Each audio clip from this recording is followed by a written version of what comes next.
朗民眾的怒火現在全面的爆發哦，是不是川普所激起的？現在伊朗在於本土還有在全球的民族聖戰呢？另外，我們今天也會特別來關心到的是伊朗的攻擊，還包括了在中東地區的海水淡化設施，也要一起來賠賬嗎？再來就是美國本土會不會最後也淪為戰場？今天就這些議題，我們會一起來做關心。我們先來看到這個穆吉塔巴，伊朗的最高領袖，他這樣說的，絕對不會放棄為烈士做復仇的。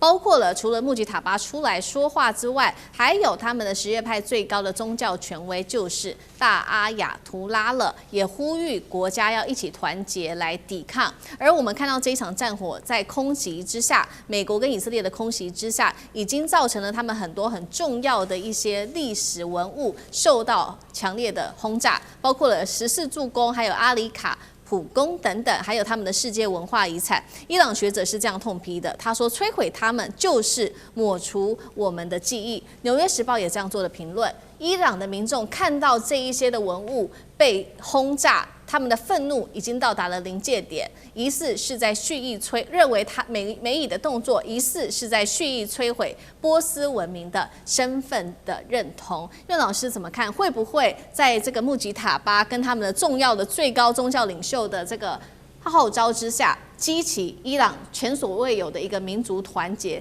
接下來的報復規模，尤其聖戰，有沒有可能更猛烈？老師怎麼看？我覺得一個9000萬人的國家的話呢，由他們最高的这個大阿亞圖拉就是穆吉塔巴裡面宣布這個聖戰啊，這個力量真的不容小覷，而且這個我覺得這個川普根本沒有想到。那現在的話呢，我跟大家可能會講的40柱宮啦，或是這個阿里卡普宮啦，古列斯坦宮啊。大家可以在網絡上裡面找個照片，就可以說是那個整個是波斯文明最重要17世紀以來最重要的。那好有一種比方啊，就是說如果我們在這個北平的故宮完全被炸平，或者說是我們山東的曲阜當中的孔廟、孔林跟這個孔府通通被炸平的時候啊，那對中國人來講的話呢，基本上的信念都完全沒了。那就等於是我這不單純的是這個滅種而已啊，你這是消滅的文化，抹去我的文化記憶啊。那我覺得這種的話呢最可怕，尤其可怕的話呢，目前這個伊朗面對它有3種情況是極其可怕的。首先第一個這個穆吉塔巴的話呢，他所面對的是這個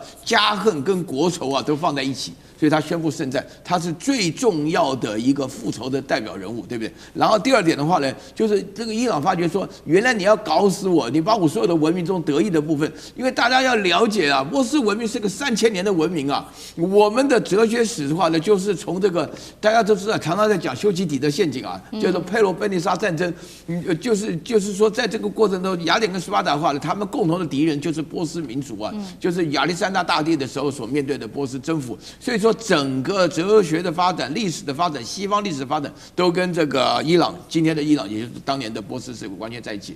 然後第3點的話呢，全世界的人只要有一點正義感，都會發覺美國這種國家哪有資格當泱泱大國，根本就是偷襲騙殺。那這樣子的情況下來講的話呢，我覺得這一次有一個非常奇怪的一個現象啊，大家有沒有注意到？就是美國從來也不好意思找盟邦來支持，那盟邦也不會來支持。美國有很多盟邦啊，對不對？原來的話，每一次打仗，我看了都在聯合國還假惺惺的表決一下，然後派出聯軍。那現在都沒有了，就美國自己一個獨立作戰。你認為美國獨立搞這樣子，國內就亂七八糟啊？那國外的話呢，就認為這根本就不正義。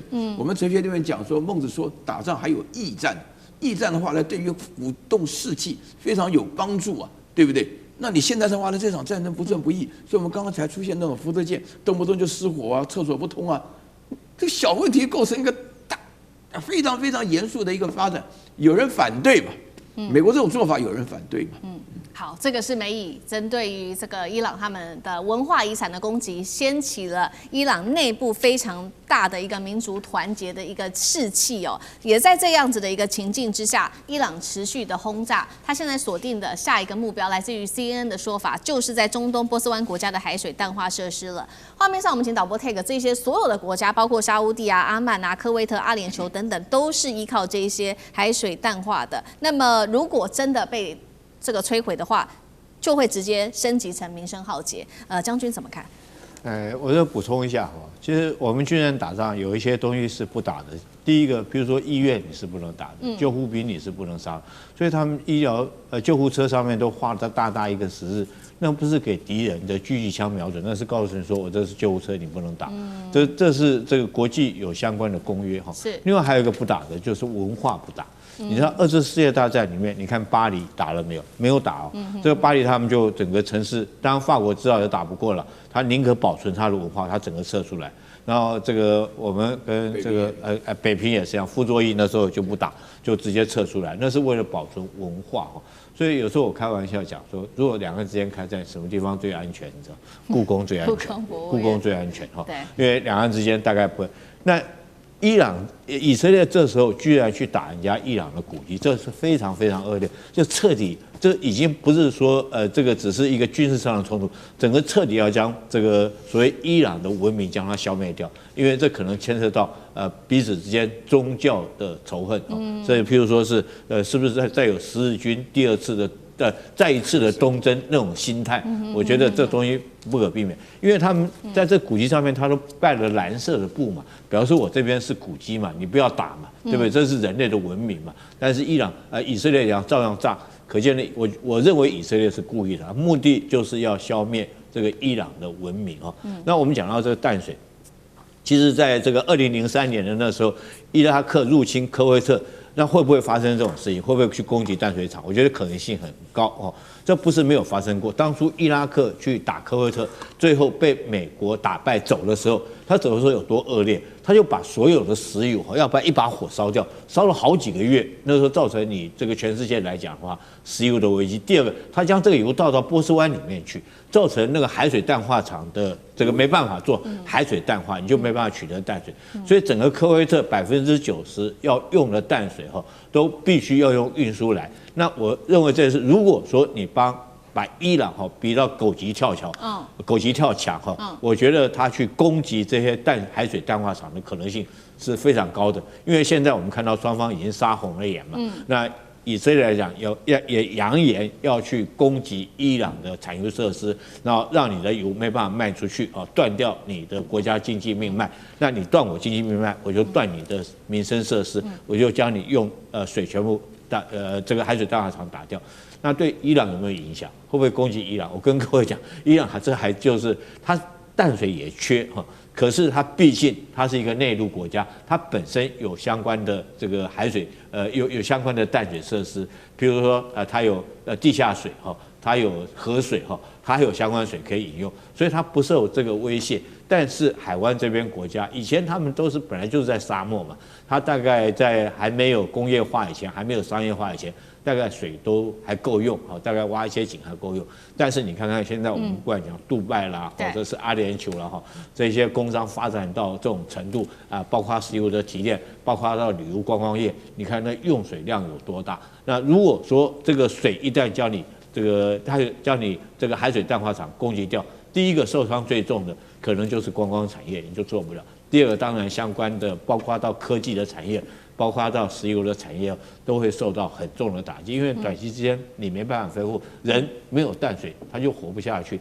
所以我覺得，當你這個把伊朗逼到狗急跳牆的時候，他這時候就威脅你，他確實會做這種動作。那當然，如果做到這種情形來講的話，我覺得戰爭確實是已經失控了。好，那狗急跳牆的伊朗，那下一步還會有什麼呢？其實美國現在也在擔心了，會不會引爆的就是在全球多國，包括美國本土被攻擊的聖戰行動。這是來自於 FBI 特別警告的，伊朗可能會用無人機去打美國西岸，也就是對加州來發動攻擊。那現在已經發生在美國當地的事情，包括有校園的槍擊、猶太教堂的槍擊、美國使館遇襲，還有雷根機場出現可疑的爆裂物，全美安全的系統現在已經是高度的戒備了。張將軍怎麼看這些現象？我認為這個是外溢，這是當然這個戰爭的外溢出來會影響到社會層面、百姓的層面，還有美國內部的狀況。那現在，伊朗已經成功轉移，將這一次的戰爭轉移到3個方向。那這3個方向怎麼樣？第一個，這是民主的聖戰。伊朗9000萬人，我們大家這是他要準備對我們這個伊朗實施屠殺，把那個168個小學生被炸死的都做文宣。一個那個他的遺體一個包包的好好的，場面非常的好大而哀戚，這個就是我們講到的伊朗就成功的轉移，這是個心理戰的動員，心理的動員，伊朗也在做了。這就是民族的聖戰，他把它定位成民主聖戰，那讓伊朗都团結起来。現在伊朗裡面內部幾乎已經沒有遊行示威抗議都沒有了，現在大家已經都變成反美的步調去走，這就是定調為民主聖戰。第二個什麼聖戰？宗教聖戰。因為全世界穆斯林人口，因為伊朗是穆斯林的，全世界穆斯林人口總共19億，全世界穆斯林的國家就是以穆斯林為國教的50个，你包含阿拉伯半島，包含北非，包含東南亞，包含我們的。就我們不遠的印尼也是穆斯林的，2億7千萬人口哎，也包括了馬來西亞也是穆斯林國家哎，全世界穆斯林國家，因為穆斯林回教是全世界人類第2大宗教，基督教完畢就是穆斯林，所以它影響力非常大，它定調為宗教聖戰，那不一樣，這19億人口會不會出來？這50個國家會不會出來？都會給美國非常大的壓力，那美國壓力一大，內部就會有一些東西。那第3個，它定調為文化聖戰，因為世界遺產，因為這個伊朗，我們的這波斯文明啊，那波斯文明它有很多世遺，世界遺產，那現在都要被炸毀。他說這個就是一個文化聖戰啊，大家要起來啊。所以這個伊朗成功的把握作為一個心理的動員，會被美國很多大的壓力。那美國外溢成怎麼樣？它的內部會造成對立，會衝突，會不會有槍擊事件？